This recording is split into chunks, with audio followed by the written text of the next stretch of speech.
नमस्कार दोस्तों, स्वागत है आप सभी का एक बार फिर से। जी हां दोस्तों, पूरे दिन की कई महत्वपूर्ण और बड़ी खबरें निकलकर सामने आ रही है। जानेंगे सभी खबरों को विस्तार से। तो दोस्तों, खबरों में आगे बढ़ने से पहले वीडियो को एक प्यार भरा लाइक जरूर कर दें और ताजा खबरों को जानने के लिए चैनल को सब्सक्राइब भी जरूर कर लें। तो देखते हैं पहली बड़ी खबर क्या निकल कर आ रही है। दोस्तों, इस वक्त की पहली बड़ी खबर उत्तर प्रदेश से आ रही है। बता दें कि यूपी में हर रविवार कंप्लीट लॉकडाउन करने की घोषणा, बिना मास्क पकड़े जाने पर 1000 रुपये जुर्माना। बता दें कि कोरोना वायरस के बढ़ते मामलों को देखते हुए उत्तर प्रदेश सरकार ने बड़ा फैसला लिया है। मुख्यमंत्री योगी आदित्यनाथ ने शुक्रवार को टीम 11 के साथ समीक्षा बैठक के बाद प्रदेश में हर रविवार शहरी और ग्रामीण क्षेत्रों में लॉकडाउन लगाने का फैसला किया है। उत्तर प्रदेश में अब सभी शहरी और ग्रामीण क्षेत्रों में रविवार को पूर्ण रूप से बंदी रहेगी। इस दौरान अति आवश्यक सेवाओं को छोड़कर सभी बाजार तथा दफ्तर बंद रहेंगे। यही नहीं, सभी के लिए मास्क लगाना अनिवार्य कर दिया गया है। अगर बिना मास्क के पकड़े गए तो 1000 रुपये का जुर्माना लगाया जाएगा। वहीं अगर दूसरी बार बिना मास्क के पकड़े गए तो 10 गुना यानी 10,000 रुपये तक का जुर्माना लगाया जाएगा।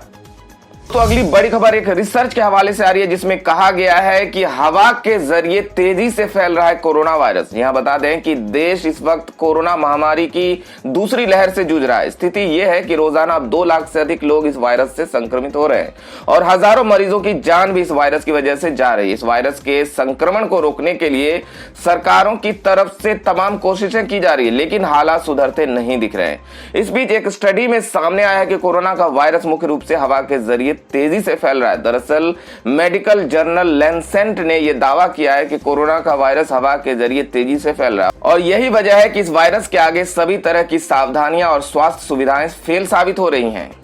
अगर इस रिसर्च के दावों में थोड़ी भी सच्चाई निकलती है तो स्थिति और भयावह हो सकती है। क्या सोचते इस बारे में हमें कमेंट करके जरूर बताएं। तो बढ़ते अगली बड़ी खबर की ओर। पहली बड़ी खबर पश्चिम बंगाल से निकल कर आ रही है। बता दें कि बढ़ते कोरोना को देखते हुए ममता ने चुनाव आयोग से की अपील, एक दिन कराए जाएं बचे हुए चारों चरण के चुनाव।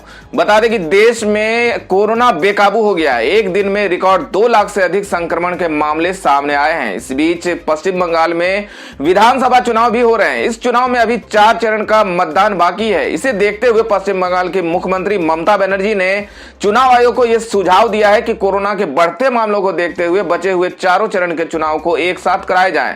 ममता बनर्जी का यह सुझाव उस वक्त आया है जब कोरोना के बढ़ते केस को देखते हुए बंगाल चुनाव आयोग ने सर्वदलीय बैठक बुलाई है। आयोग बचे हुए चरणों के चुनाव को लेकर पार्टियों की राय जानेगा। आपको बता दें कि ममता बनर्जी ने पहले भी चुनाव आयोग से एक ही बार में विधानसभा चुनाव कराने की मांग की। चुनाव आयोग ने कहा था कि एक साथ चुनाव करा पाना संभव नहीं है। इस बार ममता बनर्जी ने ट्वीट कर चुनाव आयोग से सिफारिश की है कि बंगाल में कोरोना में बेतहाशा वृद्धि हो रही है, तो बचे हुए 4 चरणों का चुनाव एक साथ कराना चाहिए। दोस्तों, ममता बनर्जी का ये मांग चुनाव आयोग से कितना सही है, आप हमें कमेंट करके जरूर बताएं। तो बढ़ते अगली बड़ी खबर की ओर। दोस्तों, अगली बड़ी खबर पश्चिम बंगाल चुनाव के हवाले से आ रही है। बता दें कि चुनाव आयोग ने पश्चिम बंगाल में बीजेपी चीफ दिलीप घोष पर लगाया 24 घंटे का बैन। दिया था ये बयान। बता दें कि पश्चिम बंगाल में 4 चरण का मतदान होना है। इससे पहले चुनाव आयोग ने राज्य में एक बड़ी कार्रवाई की है। पश्चिम बंगाल के भाजपा अध्यक्ष दिलीप घोष के चुनाव प्रचार पर निर्वाचन आयोग ने गुरुवार को 24 घंटे का प्रतिबंध लगाया है। यह प्रतिबंध 15 अप्रैल की शाम 7 बजे से 16 अप्रैल की शाम 7 बजे तक प्रभावी होगा। दिलीप घोष पर यह कार्रवाई उनके द्वारा कूच बिहार की घटना पर दिए गए बयान को लेकर की गई है। बता दें कि चुनाव आयोग ने 13 अप्रैल को दिलीप घोष के बयान को लेकर नोटिस भेजा था। बयान में घोष ने कथित रूप से कहा था कि शीतलकुची जैसी घटना की पुनरावृत्ति अनेक स्थानों पर होगी। चुनाव आयोग के आदेश में कहा गया है कि आयोग घोष को सख्त चेतावनी देता है और सलाह देता है कि इस तरह के बयानों से बचें। तृणमूल कांग्रेस ने चुनाव आयोग से मांग की थी कि दिलीप घोष पर कार्रवाई की जाए। बता दें कि दिलीप घोष ने कहा था कि शीतलकुची में शरारती लड़कों को गोली लगी। अगर कोई भी अपने हाथ में कानून लेने का तो उसके साथ भी ऐसा ही होगा। दिलीप घोष ने कहा था कि 17 अप्रैल को केंद्रीय बल मतदान केंद्रों पर तैनात रहेंगे। अगर उन्होंने अपने हाथ में कानून लेने का प्रयास किया तो शीतलकुची की तरह घटनाएं हो सकती है। उनके बयान से विरोध शुरू हो गया था और तृणमूल कांग्रेस ने भाजपा नेता के बयान पर कड़ी प्रतिक्रिया जताते हुए उनकी तुरंत गिरफ्तारी की मांग की थी। तो अगली बड़ी खबर निकल के आ रही है कि कुंभ मेले में लाखों की भीड़ की तस्वीर देख कर्नाटक सरकार हुई अलर्ट, दिया ये आदेश। बता दें कि हरिद्वार कुंभ मेले में शाही स्नान के दौरान लाखों साधुओं और श्रद्धालुओं ने गंगा में डुबकी लगाई थी। इस शाही स्नान के दौरान कोरोना महामारी से बचाव के लिए सारे नियमों की जमकर धज्जियां उड़ाई गई। कुंभ मेले में लाखों की भीड़ देखकर कर्नाटक सरकार अलर्ट हो गई है। कर्नाटक की येदियुरप्पा सरकार ने कुंभ मेले से कर्नाटक लौटने वाले सभी व्यक्तियों को तुरंत अपनी कोरोना जांच करवाने का आदेश दिया है। बड़ी खबर दिल्ली से आ रही है। बता दें, दिल्ली में वीकेंड कर्फ्यू का ऐलान, जरूरी सेवाओं को छूट, शादी समारोह के लिए जारी होगा पास। बता दें कि देश में कोरोना पॉजिटिव मरीजों की संख्या ने सारे रिकॉर्ड तोड़ दिए हैं, जहां पिछले 24 घंटे में 2 लाख से ज्यादा मरीज महामारी की चपेट में आए। राजधानी दिल्ली में भी हालात बहुत बुरे हैं, जिस वजह से रोजाना आंकड़ा 17,000 के पार है। मामले की गंभीरता को देखते हुए मुख्यमंत्री अरविंद केजरीवाल ने उपराज्यपाल अनिल बैजल के साथ बैठक की, जिसमें कोरोना महामारी को रोकने के लिए सख्त कदमों पर चर्चा की गई। बैठक के बाद सीएम केजरीवाल ने जनता को संबोधित किया और नई गाइडलाइन के बारे में जानकारी दी। सीएम केजरीवाल के मुताबिक कोरोना पर कंट्रोल के लिए अब राजधानी में वीकेंड कर्फ्यू लागू रहेगा, जिसके तहत शुक्रवार रात 10 बजे से सोमवार सुबह 6 बजे तक बिना काम लोगों को घरों से निकलने पर पाबंदी रहेगी। हालांकि जरूरी सेवाओं को इस दौरान छूट देने की बात सीएम ने कही है। इस वक्त शादियों का भी सीजन चल रहा है, ऐसे में रात में लोगों को उसके लिए निकलना पड़ सकता है। सीएम के मुताबिक जिनके घर पर शादी की तारीख पहले से तय थी, उसको सरकार पास जारी करेगी। सीएम ने कहा कि वीकेंड कर्फ्यू का सख्ती से पालन करवाने के लिए मॉल, जिम, स्पा, ऑडिटोरियम बंद रहेंगे। इस दौरान सिनेमा हॉल में क्षमता से 30% लोग ही आ सकते हैं, लेकिन रेस्टोरेंट में बैठकर खाने की इजाजत नहीं दी जाएगी। लोगों को होम डिलीवरी और टेक होम की सुविधा पहले की तरह उपलब्ध कराई जाएगी। वहीं अगर कोई शख्स वीकेंड कर्फ्यू के दौरान अस्पताल, रेलवे स्टेशन, बस अड्डे जाना चाहता है तो उसके लिए रोक टोक नहीं रहेगी। हालांकि इसके लिए पहले से पास लेना पड़ेगा। केजरीवाल ने लोगों से घरों में रहने की अपील की। उन्होंने कहा कि सभी 5 दिन काम करें और 2 दिन आराम से घर में रहें। बहुत ज्यादा जरूरी होने पर ही घरों से निकले। जब लोग नियमों का पालन करेंगे तो हालात में सुधार आ सकता है। वहीं पिछले कुछ दिनों से दिल्ली में बेड की कमी की बात सामने आ रही थी, जिस पर सीएम ने साफ कहा है कि दिल्ली के अस्पतालों में बेड की कमी नहीं है। मौजूदा वक्त में 5,000 बेड खाली हैं। तो दिल्ली सरकार का ये कदम क्या कोरोना महामारी को रोकने में कारगर होगा? आप क्या सोचते हैं इस बारे में हमें कमेंट करके जरूर बताएं। तो बढ़ते हैं अगली बड़ी खबर की ओर। दोस्तों, अगली बड़ी खबर निकल के आ रही है कि सीएम शिवराज सिंह चौहान ने कहा, मुझे माफ कर देना, मैं मास्क पर सख्ती करवाऊंगा। मास्क नहीं पहनना सामाजिक अपराध है। बता दें कि मध्य प्रदेश में तेजी से फैल रहे कोरोना संक्रमण के बीच मुख्यमंत्री शिवराज सिंह चौहान ने कहा कि मैं आज जनता से अनुरोध करना चाहता हूं, मुझे माफ कर देना, मैं मास्क पर सख्ती करवाऊंगा। मास्क नहीं पहनना सामाजिक अपराध है। बता दें कि मीडिया से बातचीत में शिवराज ने कहा कि आप अपने लिए नहीं दूसरों के लिए भी खतरा बन रहे हैं, अपनों की जिंदगी से खेल रहे हैं, कृपया करके मत कीजिए। मैं मीडिया के माध्यम से निवेदन कर रहा हूं कि कोरोना कर्फ्यू लगाया है जनता ने। मैं गांव के भाई बहनों से कहना चाहता हूं कि वो खुद तय कर लें कि हमारे गांव में जनता कर्फ्यू और बिना काम के बाहर नहीं जाएंगे। शिवराज ने कहा कि सब्जी भाजी जरूरी चीजें खरीदने के लिए कोई 2 लोग तय कर लें। यह बहुत धैर्य और संयम का समय है। दोस्तों, सीएम शिवराज सिंह चौहान का इस तरह से जनता से अपील करना कहीं ना कहीं जनता के हित में है। आप क्या सोचते हैं इस बारे में हमें कमेंट करके जरूर बताएं। तो बढ़ते हैं अगली खबर की ओर। दोस्तों, अगली बड़ी खबर में आपको बता दें कि शादियों को लगी कोरोना की काली नजर। शुभ मुहूर्तों की परवाह छोड़ कर्फ्यू से पहले फेरे लेने की तैयारी। बता दें कि साल 2021 की शुरुआत में कोरोना वायरस मामलों में कमी और वैक्सीन आने के बाद लोगों ने मान लिया था कि महामारी अब दम तोड़ चुकी है। हालांकि ये खुशी ज्यादा दिन नहीं टिकी और एक बार फिर कोरोना वायरस कई गुना ताकत के साथ वापस लौट आया है। अभी के हालात पिछले साल से भी कहीं ज्यादा खतरनाक है। पहली बार देश में कोविड-19 मामलों ने 2 लाख का आंकड़ा पार किया है। बढ़ते संक्रमण के बीच एक बार फिर धूमधाम से शादी की उम्मीद लगाए लोगों के सपनों को बड़ा झटका लगा है।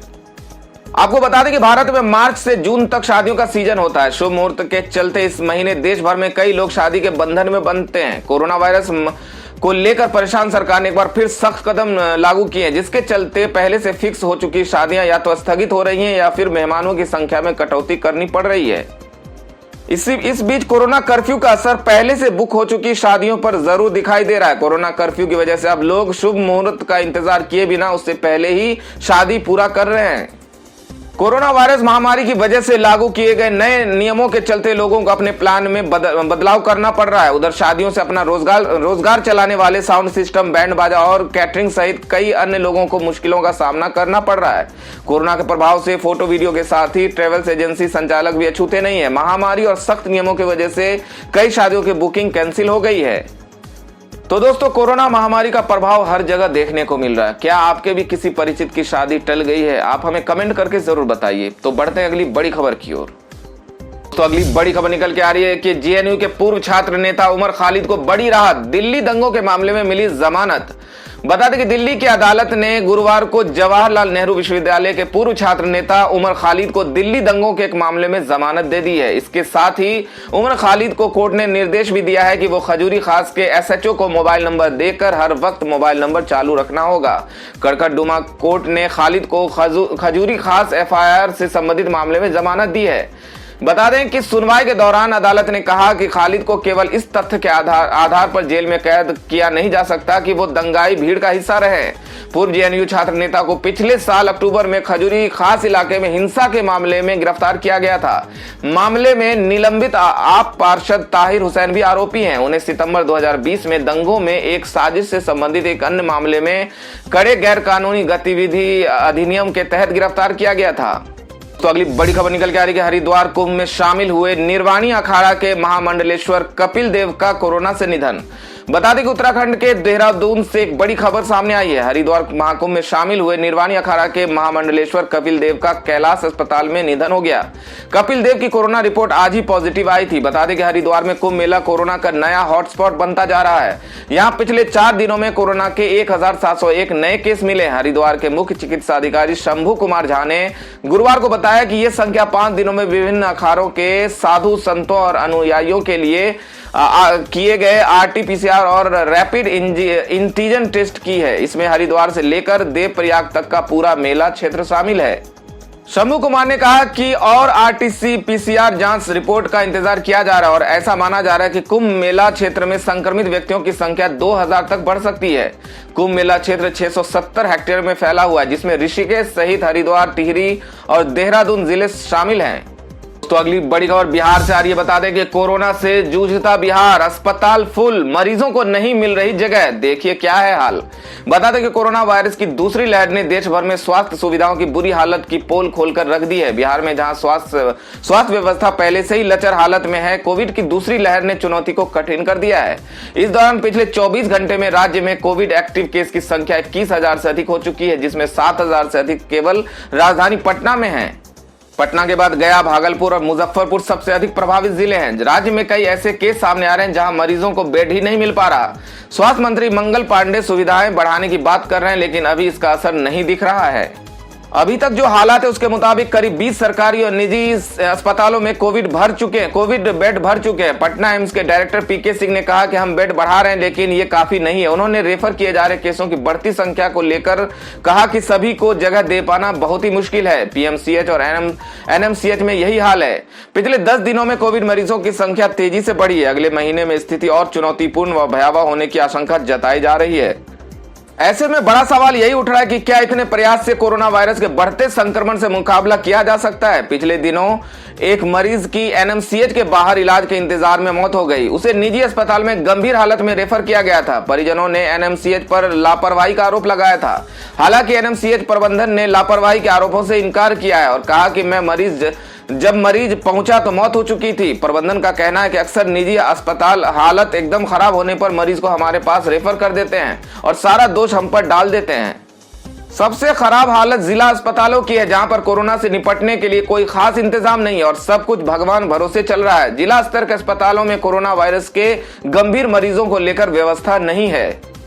इसके साथ ही महाराष्ट्र से वापस लौट रहे प्रवासी मजदूर और यात्री एक नई चुनौती लेकर खड़े हुए हैं। पाटलिपुत्र रेलवे स्टेशन पर जहां महाराष्ट्र से आने वाले अधिकांश ट्रेनें रुकती हैं, 100 कोविड पॉजिटिव केस सामने आ चुके हैं। इन्हें आइसोलेशन सेंटर में रखा गया है। दोस्तों, बिहार के अस्पतालों की ये भयावह स्थिति की जिम्मेदारी किसकी है? क्या ये सरकार की जिम्मेदारी है, जनता की? आप क्या सोचते हैं इस बारे में हमें कमेंट करके जरूर बताएं। तो बढ़ते हैं अगली बड़ी खबर की ओर। तो अगली बड़ी खबर में फिल्म डायरेक्टर राम गोपाल वर्मा का एक बड़ा बयान सामने आया। उन्होंने तंज कसते हुए कहा कि लाखों लोग महाकुंभ मेले में कर्म धोने के लिए डुबकी लगाकर आशीर्वाद के रूप में कोविड पार रहे हैं। बता दें कि कोरोना महामारी के बढ़ते हुए मामलों के बीच एक बार फिर से कई शहरों में लॉकडाउन के हालत बन गए। इसी बीच महाकुंभ की भारी भीड़ पर सोशल मीडिया पर कई यूजर्स अपनी राय दे रहे हैं। इसी बीच एक बार फिर से फिल्म निर्देशक और निर्माता राम गोपाल वर्मा ने अपनी तीखी टिप्पणी दी है। कुंभ मेले के शाही स्नान और चुनावी रैलियां भी जमकर हो रही है। हाल ही में ये रिपोर्ट सामने आई है कि कुंभ मेले के शाही स्नान में शामिल होने वाले 100 से अधिक लोग कोविड पॉजिटिव पाए गए हैं। ऐसे में राम गोपाल वर्मा इसे लेकर बैक टू बैक कई पोस्ट शेयर कर रहे हैं। एक बार फिर से उन्होंने कोरोना वायरस और कुंभ मेले को लेकर अपनी राय जाहिर की है। राम गोपाल वर्मा ने सोशल मीडिया पर काफी सक्रिय रहते हैं। राम गोपाल वर्मा ने ट्वीट करते हुए लिखा कि लाखों लोग कुंभ मेले में अपने कर्म धोने के लिए डुबकी लगा रहे हैं और आशीर्वाद के रूप में कोविड पा रहे हैं। राम गोपाल वर्मा ने यह भी लिखा कि यही लोग जाकर कई और लोगों को कोविड दे रहे हैं और जब ये लोग मर जाएंगे तो सभी को डबल कर्मा मिल जाएगा। राम गोपाल वर्मा ने आगे लिखा है कि 17 लाख मुंबई वासियों को कोविड की वैक्सीन लेने में 6 हफ्ते लगे थे। वो आगे लिखते हैं कि 35 लाख लोगों को महाकुंभ में डुबकी लगाने में महज 1 दिन लगा। इससे साबित होता है कि लोगों को दूसरी जिंदगी की इस जिंदगी से ज्यादा परवाह है। राम गोपाल वर्मा ने कुंभ मेला को देख अपनी तीखी राय जाहिर की है और सोशल मीडिया पर लिखा, कुछ दिन पहले लिखा था कि आप जो देख रहे हैं ये कुंभ मेला नहीं बल्कि कोरोना एटम बॉम्ब है। मुझे ताज्जुब है कि इस वायरल एक्सप्लोजन के लिए जिम्मेदार किसे ठहराया जाना चाहिए। दोस्तों, फिल्म डायरेक्टर राम गोपाल वर्मा के इस बयान से आप कितना सहमत है, आप क्या सोचते हैं इस बारे में? अपनी राय अपने कमेंट हमें जरूर बताएं। तो बढ़ते अगली खबर की ओर। दोस्तों, अगली बड़ी खबर निकल के आ रही है कि बेंगलुरु के शमशान घाट हुए फुल। अंतिम संस्कार के लिए शवों को करना पड़ रहा है घंटों इंतजार। बता दें कि कोरोना महामारी पहली लहर के मुकाबले वर्तमान में भयानक रूप ले चुकी है। हालात यह है कि अब शमशान घाट में शव के अंतिम संस्कार के लिए लाइन लगाना पड़ रहा है। कर्नाटक में कोरोना वायरस के चलते स्वास्थ्य सेवाओं पर काफी दबाव है। बेंगलुरु में पिछले कुछ दिनों से मरीजों की मौत में वृद्धि दर्ज की जा रही है। कोविड-19 के चलते अचानक हो रही मौतों की वजह से शहर के शमशान घाटों पर भी दबाव बढ़ता जा रहा है। कोरोना पीड़ितों के पार्थिव शरीर को कोविड प्रोटोकॉल के अनुसार शवों का अंतिम संस्कार करने के लिए अपनी बारी के इंतजार में कई घंटों तक कतार में खड़े होने के लिए मजबूर होना पड़ रहा है। दोस्तों, अगली बड़ी खबर निकल के आ रही है कि कोरोना से फिर एंटरटेनमेंट इंडस्ट्री को भारी नुकसान। बॉलीवुड की 35 फिल्मों पर संकट, करोड़ों रुपए दांव पर। बता दें कि बॉलीवुड के लिए साल 2021 नई उम्मीद की किरण लेकर आया था। इस साल शुरुआत में लग रहा था कि कोरोना महामारी अलविदा होने वाली है और सिनेमा घरों में बड़े बड़े स्टार्स अपनी फिल्मों के साथ फिर से हाजिर होंगे। इसकी शुरुआत रूही और मुंबई सागा जैसी फिल्मों से हो भी गई। इन्हीं उम्मीदों के सारे बड़ी बड़ी फिल्मों का साल 2021 में ऐलान भी हुआ, लेकिन कुछ ही दिन में ये उम्मीदें टूटती हुई नजर आई। बता दें कि बॉलीवुड की करीब 35 फिल्मों पर संकट मंडरा रहा है। अभी तक कई फिल्मों की रिलीज डेट बदल गई है तो कुछ को पोस्टपोन कर दिया गया है। रिपोर्ट्स की माने तो बॉलीवुड को कई हजार करोड़ रुपए का नुकसान लग सकता है। तो अगली बड़ी खबर निकल के आ रही है कि कोरोना के खिलाफ जंग में आगे आए मुकेश अंबानी। उद्धव सरकार को फ्री ऑक्सीजन। बता दें कि फिर से बढ़ रहे कोरोना संकट के बीच देश के सबसे बड़े उद्योगपति मुकेश अंबानी भी सरकार का साथ देने के लिए मैदान में आ गए हैं। कोरोना संक्रमण के खिलाफ चल रही लड़ाई में हाथ बटाते हुए मुकेश अंबानी ने अपनी तेल रिफाइनरी से ऑक्सीजन सिलेंडर मुहैया करवाने का काम शुरू कर दिया है। महाराष्ट्र में बढ़ते कोरोना मरीजों के साथ अस्पताल में बेड और ऑक्सीजन की कमी के चलते सरकार को मुकेश अंबानी फ्री में ऑक्सीजन उपलब्ध करवा रहे हैं। कंपनी के एक अधिकारी के अनुसार अंबानी की रिलायंस इंडस्ट्री लिमिटेड, जो दुनिया के सबसे बड़े रिफाइनरिंग कॉम्प्लेक्स का संचालन करती है, कंपनी ने बिना किसी कीमत के गुजरात के जामनगर से ऑक्सीजन की आपूर्ति शुरू कर दी है। कंपनी के अधिकारी ने आंतरिक पॉलिसी का हवाला देते हुए नाम न बताए जाने की शर्त पर पूरी जानकारी साझा की। इधर महाराष्ट्र सरकार के शहरी विकास मंत्री एकनाथ शिंदे ने भी ट्वीट कर कहा कि महाराष्ट्र सरकार को रिलायंस से 100 टन ऑक्सीजन गैस उपलब्ध कराई जाएगी। तो दोस्तों, ये थी अब तक की सभी बड़ी खबरों की अपडेट्स। टुडे ब्रेकिंग न्यूज और लेटेस्ट खबरों को देखने के लिए हमारे चैनल को सब्सक्राइब जरूर कर लें। वीडियो लाइक और शेयर जरूर कर दें अपने दोस्तों और रिलेटिव्स के साथ। तो दोस्तों, आपसे फिर मिलेंगे काम की खबरों और सरकारी योजनाओं की एक और नई वीडियो के साथ। तब तक के लिए धन्यवाद दोस्तों।